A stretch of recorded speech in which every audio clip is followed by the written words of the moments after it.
E toda a orientação do nosso Senhor Jesus, ela deve ser seguida, ela deve ser obedecida.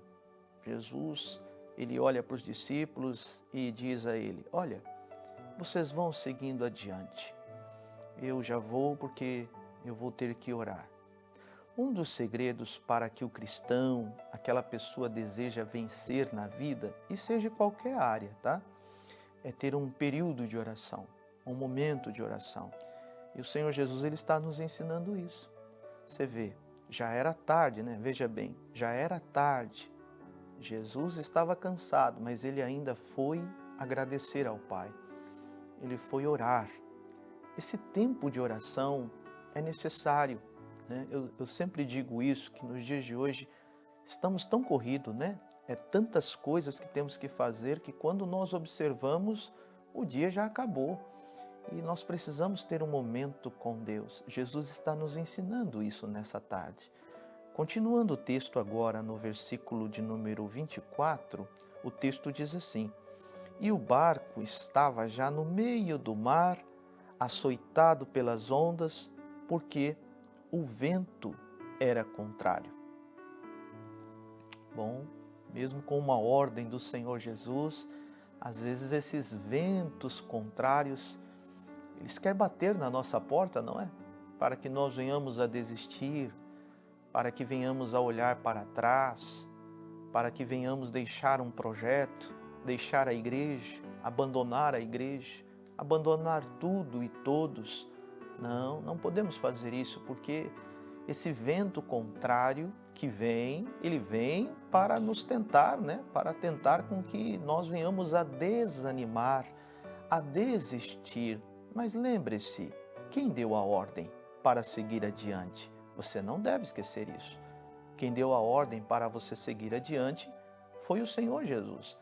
Olha, a verdade é que nós temos que tomar cuidado com essas tempestades, porque parece que, às vezes, a tempestade maior é interior do que aquela exterior.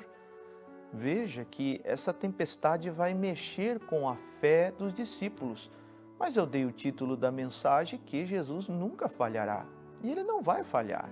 Se ele determinou, se ele deu a ordem, pode acreditar, pode crer, você vai chegar do outro lado em nome de Jesus. Bom, Mateus aqui vai trazer mais um pouco desse texto sagrado e a gente vai começar a entender ele.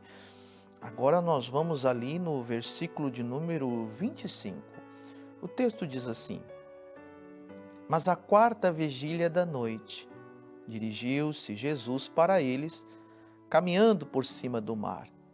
E os discípulos, vendo caminhar sobre o mar, assustaram, dizendo: É um fantasma, e gritaram com medo. Bom, parece que os discípulos aqui estão assustados, e não é para menos. Além da agitação de do mar revolto, estava escuro, eles não tinham uma visibilidade muito grande. Mas perceba que Jesus, ele está presente, ele está atento a tudo que está acontecendo. Jesus, ele anda por cima do mar, ou seja, em outras palavras, Jesus, ele anda sobre o problema. Jesus, ele vai andando sobre a dificuldade e ele chega aonde a medicina não chegaria.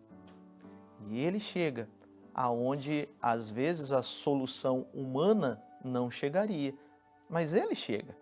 E ele está indo em direção aos discípulos. Olha, que nesta tarde Jesus vai indo em direção ao problema, à sua luta, à sua dor, à sua dificuldade, em nome de Jesus. Bom, Mateus traz mais um pedacinho e diz assim: E os discípulos vendo caminhar, esse nós já lemos, mas vamos ler novamente o 26, diz assim: E os discípulos vendo caminhar sobre o mar, assustaram-se dizendo, e gritaram, né? É um fantasma, e gritaram com medo.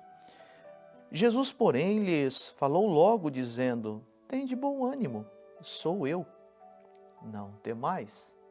Olha, um dos combustíveis da nossa fé, da nossa alegria, é o bom ânimo. O carro precisa de combustível para ele poder andar, senão ele não anda. A nossa vida precisa ter o bom ânimo. Pastor, eu ando desanimado.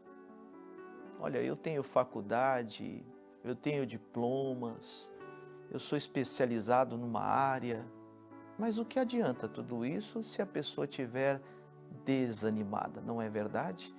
Esse bom ânimo Jesus pode nos dar e Ele quer nos dar. Veja que quando Jesus olha para os discípulos, a primeira coisa que Jesus diz, tem de bom ânimo. É como se Jesus tivesse, da onde você esteja me assistindo agora, das redes sociais ou da TV Primavera, do YouTube, do Facebook, do Instagram, não sei. Jesus está olhando para você nessa tarde e dizendo a você, tem de bom ânimo. Não deixe esse desânimo pegar em você não. Continuando o texto, diz assim, agora é o versículo de número 28, diz assim, e respondendo-lhe Pedro, disse-lhe, Senhor, se és tu, manda-me ter contigo por cima das águas. E ele disse, vem. E Pedro, descendo do barco, andou sobre as águas para ir ter com Jesus. Olha, humanamente falando, isso é impossível, não é verdade?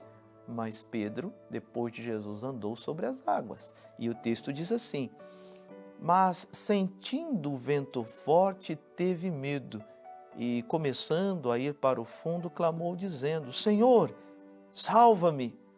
E logo Jesus, estendendo a mão, segurou e disse-lhe, homem de pequena fé, por que duvidastes? E quando subiram para o barco, acalmou o vento. Então aproximaram-se os que estavam no barco e adoraram-no, dizendo, és verdadeiramente o Filho de Deus. Que lindo, né? Porque Pedro, ele sai do barco e ele começa a andar em direção a Jesus, mas sente um vento forte. Mas esse vento forte já estava ali. Quando ele sai, ele está olhando para Jesus, fixando os olhos em Jesus. Mas quando ele tira os olhos de Jesus, ele sente o vento, que já estava. O mar não estava agitado? Já estava.